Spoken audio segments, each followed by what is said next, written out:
We are gathered here of the major warring powers to conclude a solemn agreement whereby peace may be restored.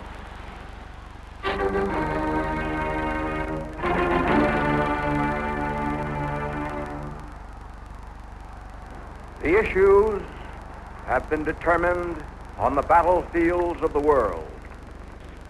Let us pray that peace be now restored to the world and that God will preserve it always.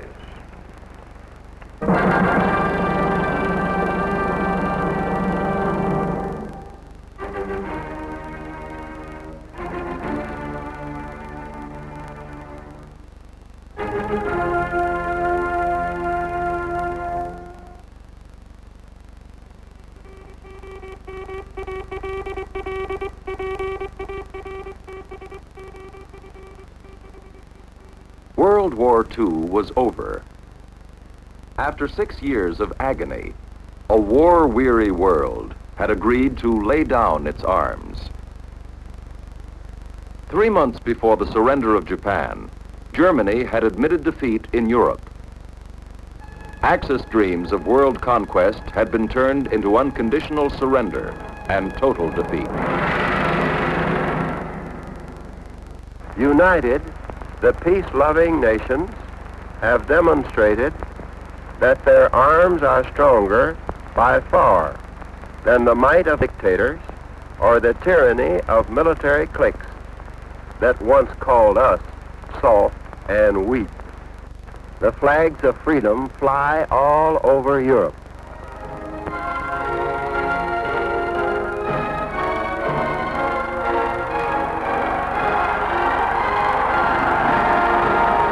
The United Nations victory had been a triumph of a coalition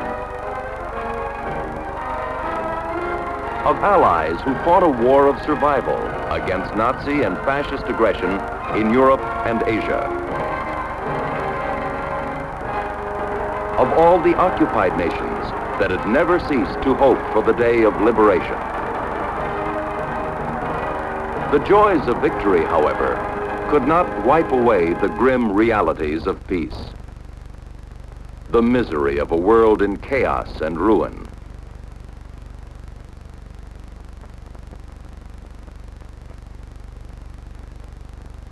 The victors had to face the immediate and pressing problems of reconstruction,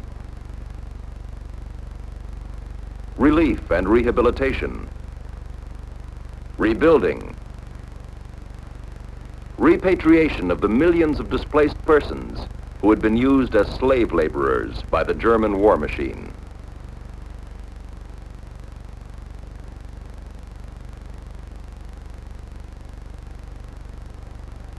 UNRWA, the United Nations Relief and Rehabilitation Administration, had been created to plan and administer measures for the relief of victims of war in any area under the control of the United Nations. After the defeat of Japan, UNRWA carried on its activities in almost every country of Europe and Asia. For World War II had been the most widespread and destructive conflict in history. World War II had also been the most expensive war in history. Its cost staggered the imagination. But the cost of the more than 50 million persons who had died could never be measured. The victors were determined to prevent the catastrophe of war from occurring again. We, the people of the United Nations, determined to save succeeding generations from the scourge of war, do hereby establish an international organization to be known as the United Nations. The United Nations Charter pledged its signers to maintain international peace and security, develop friendly relationships among nations, achieve cooperation in solving international problems. If we had had this charter a few years ago, and above all, the will to use it, millions now dead would be alive. if we should falter in the future in our will to use it, millions now living will surely die. One of the most significant efforts in the quest for peace took place in the courtroom.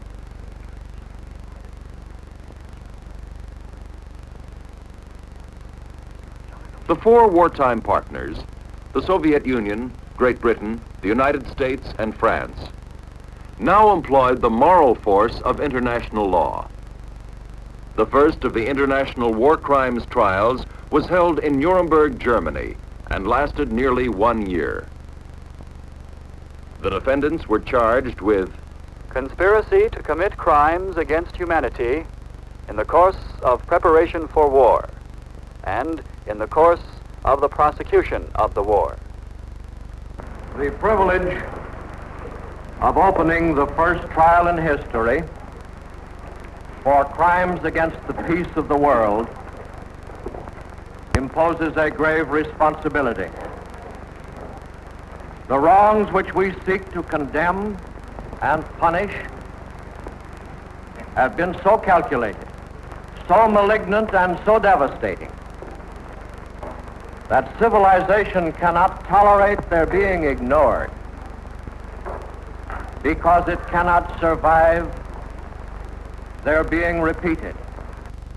the trial at Nuremberg represented an effort to hold German leaders accountable for the atrocities of the Nazis, for the mass murder of innocent people, and the many crimes committed against humanity. International tribunals sat in judgment at Tokyo and Manila, as well as at Nuremberg. For the first time, preparing and waging aggressive war was judged a crime. This was a new concept of international law, one which gave legal authority to principles embodied in the United Nations Charter. The UN Charter had a special meaning to the peoples of the colonial empires of Asia. Its support of equal rights and self-determination spurred on native demands for independence. The entire continent was swept by a strong surge of nationalism. Protest marches and demonstrations,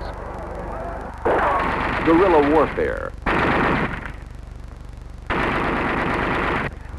discussions and negotiations, passive resistance, all were used to achieve a common goal: independence for the peoples of Asia. The great wave of social and political unrest sweeping across the Orient was just one of many fundamental changes occurring throughout the world. Changes hastened into being as a result of World War II. Among the industrial countries of the West, France and Great Britain had lost much of their pre-war supremacy. The balance of power in Europe had been drastically altered by the war.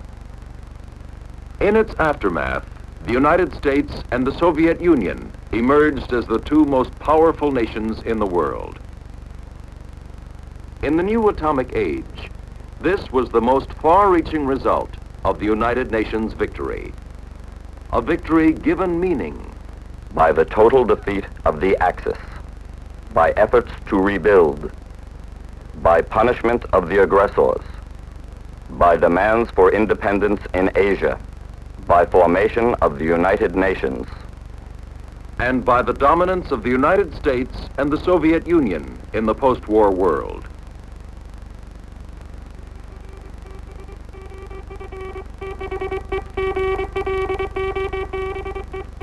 At the end of World War II, the United States was the richest nation on earth. Its cities secure, its people well-fed. The Soviet Union provided a stark contrast. It had suffered more casualties than all the other Allied nations combined. Over 17 million Russians had died. Soviet economic losses were astronomical, more than $100 billion worth of property damage. When General Eisenhower flew into Russia in 1945, he reported that he did not see a house standing between the western borders of the country and the area around Moscow. For the Russians, victory was a strange mixture of misery and grandeur. The wartime partnership of the U.S. and USSR had been held together by immediate and common dangers. It had created a great deal of goodwill and friendship. Yet Americans feared and opposed communist ideology, and the Russians regarded the capitalist world as their natural enemy. But there had to be agreement between the Allies in the post-war period if a lasting peace was to be achieved. The basis for such a post-war settlement had been considered at the Yalta Conference. Here, it had been agreed that Russia would increase her sphere of influence in Eastern Europe. It was obvious that the Soviet Union and the United States would dominate the international scene in the years ahead. Great Britain would play a far smaller role. But the Allies could not agree on the future of Poland, and Winston Churchill later commented, Poland was to prove the first of the great causes which led to the breakdown of the Grand Alliance. 6 months later, the Polish question had become even more controversial. Poland was gradually being turned into a Russian satellite. President Harry S. Truman was now the U.S. member of the Big Three.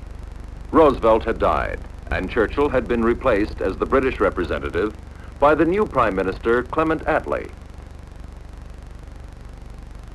At the Potsdam Conference, Harry Truman met Joseph Stalin for the first time. Despite mutual distrust, the Allied leaders undertook the joint occupation of Germany. Though it was obvious they didn't agree on the meaning of democracy, they pledged its establishment in the defeated country. Allied policies towards Germany lay at the crux of the differences emerging between East and West.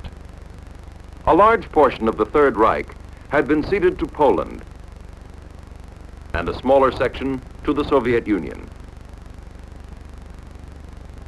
The remainder of the country was divided into 4 zones of occupation, as agreed to at Potsdam. Deep within the Soviet zone lay Berlin, a divided city under the joint rule of the 4 occupying powers. The division of Berlin became a symbol of the widening gulf between East and West. The Allied Control Council, established by the Potsdam Agreement to provide centralized administrative and economic control of Germany, was unable to agree. Failure to sign a German peace treaty was a failure of the former Allies to reconcile their differences. At the Paris Peace Conference, peace treaties with Italy and the Nazi satellite countries were debated and argued over for many months. The continual disputes between the communist and non-communist powers caused one observer to comment, The real peace we need now is between the East and the West. Eventually, the treaties were signed in February 1947. Just 1 month earlier, Poland had finally held national elections since the end of the war. The communists won overwhelmingly. But 2 years had elapsed since these elections had originally been promised at Yalta. Great Britain and the United States considered Soviet interference in Polish affairs a breach of the Yalta and Potsdam agreements. The Russians, on the other hand, maintained that Soviet security was at stake. Poland was one of a group of communist-controlled buffer states in the middle of the continent. They separated the Soviet Union from Western Europe. By 1947, all the Central European nations, having a common border with Russia, were communist satellites, except Czechoslovakia. And Winston Churchill had coined a phrase. From Sutton in the Baltic to Trieste in the Adriatic, the Iron Curtain has descended. At the United Nations, representatives from both sides of the Iron Curtain met. They frequently clashed. Soviet behavior in the Security Council often angered the American delegation. The Soviet Union used its right of veto to prevent any action it disapproved of. If this was not possible, it adopted other forms of non-cooperation. When the Security Council voted to consider a complaint of the government of Iran against the Soviet Union, the Russian delegation withdrew in protest.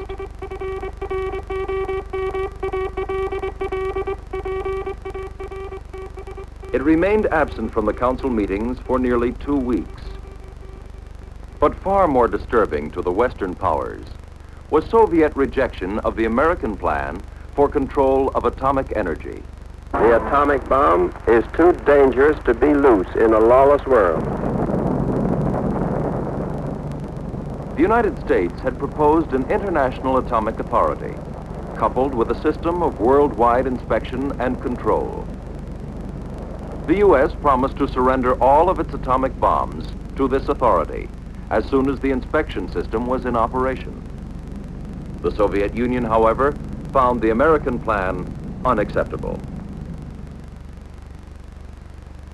In the years immediately following World War II, Soviet policies clashed with those of the United States, and American attitudes conflicted with Russian attitudes on many issues. The occupation of Germany, human rights in Poland and Eastern Europe, writing of the peace treaties, the role of the United Nations, international control of atomic energy. Differences on all these questions contributed to the breakup of the Grand Alliance.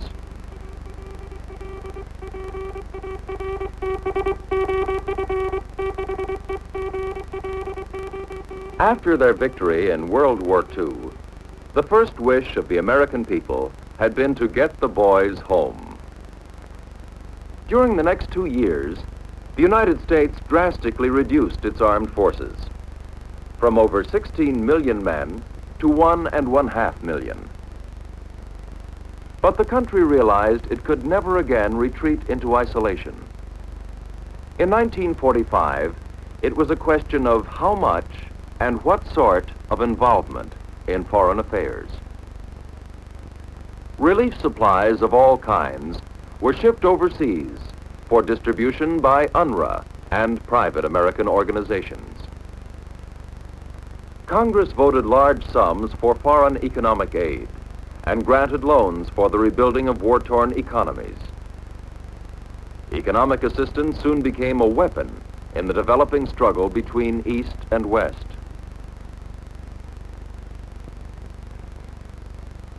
Despite demobilization, U.S. military bases were maintained throughout the world. Occupation troops remained in Germany and Japan to carry out the mission of the American military governments. In France and Italy, the increased strength and influence of the national communist parties posed a major threat to U.S. post-war diplomacy. Great pressure was exerted to exclude the communists from the governments of these two countries. During this early post-war period, United States foreign policy was frequently criticized. Critics, both at home and abroad, charged the State Department with failure to take the initiative in international affairs, accused it of acting only in response to communist actions. While the U.S. did not attempt to challenge the status quo in Eastern Europe, it continued to add to its global commitments. It established the United States Information Service to present the American viewpoint and to counter communist propaganda around the world. As the leader of the free world, the United States assumed many political, economic, and military responsibilities previously exercised by Great Britain. The most significant of these responsibilities was in the Balkans, where Greece and Turkey formed the gateway to the soft underbelly of the Soviet Union.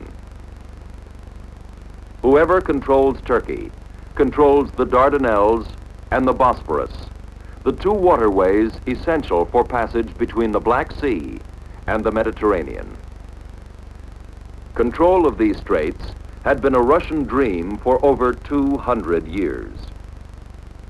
To the Russians, communist domination of the Balkans seemed reasonable, even essential. But to the Western powers, Russian designs on Greece and Turkey were further evidence of Soviet imperialism.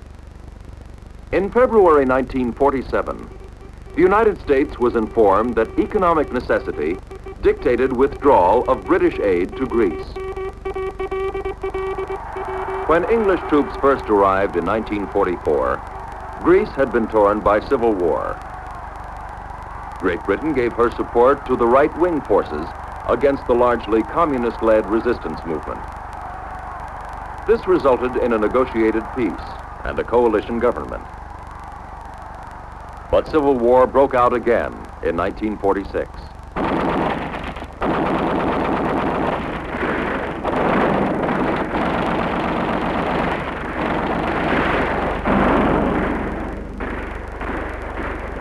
England's decision to withdraw from Greece forced the United States to act.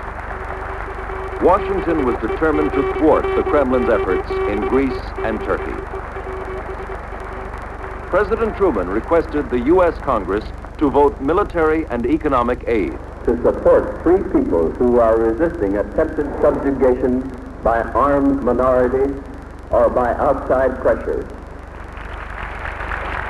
The Congress overwhelmingly approved the Truman Doctrine, the name given to the legislation aiding Greece and Turkey. The Truman Doctrine brought Washington and Moscow into a direct conflict of interests. It marked the initial step in the new United States policy of containment, a policy based on the premise that further Soviet expansion could only be halted by determined economic, political, and military resistance. The Grand Alliance was beginning to resemble two enemy camps. Mutual suspicion and distrust were preventing agreement between the two nations that controlled the destiny of the world. It was a world divided, the battleground for the first stages of a new kind of war, the Cold War. A conflict employing political, economic, and propaganda weapons. A struggle whose front lines were everywhere. Between 1945 and 1947, a new United States foreign policy began to take shape. The U.S. had responded to the Soviet challenge. By assuming the active leadership of the free world, by undertaking military and economic commitments around the globe, by announcing the Truman Doctrine and initiating a policy of containment. In less than 2 years, the joys of victory, the world's high hopes for peace, had given way to the fear of a new and even more terrible conflict. Was there no way of solving the growing differences between the United States and the Soviet Union?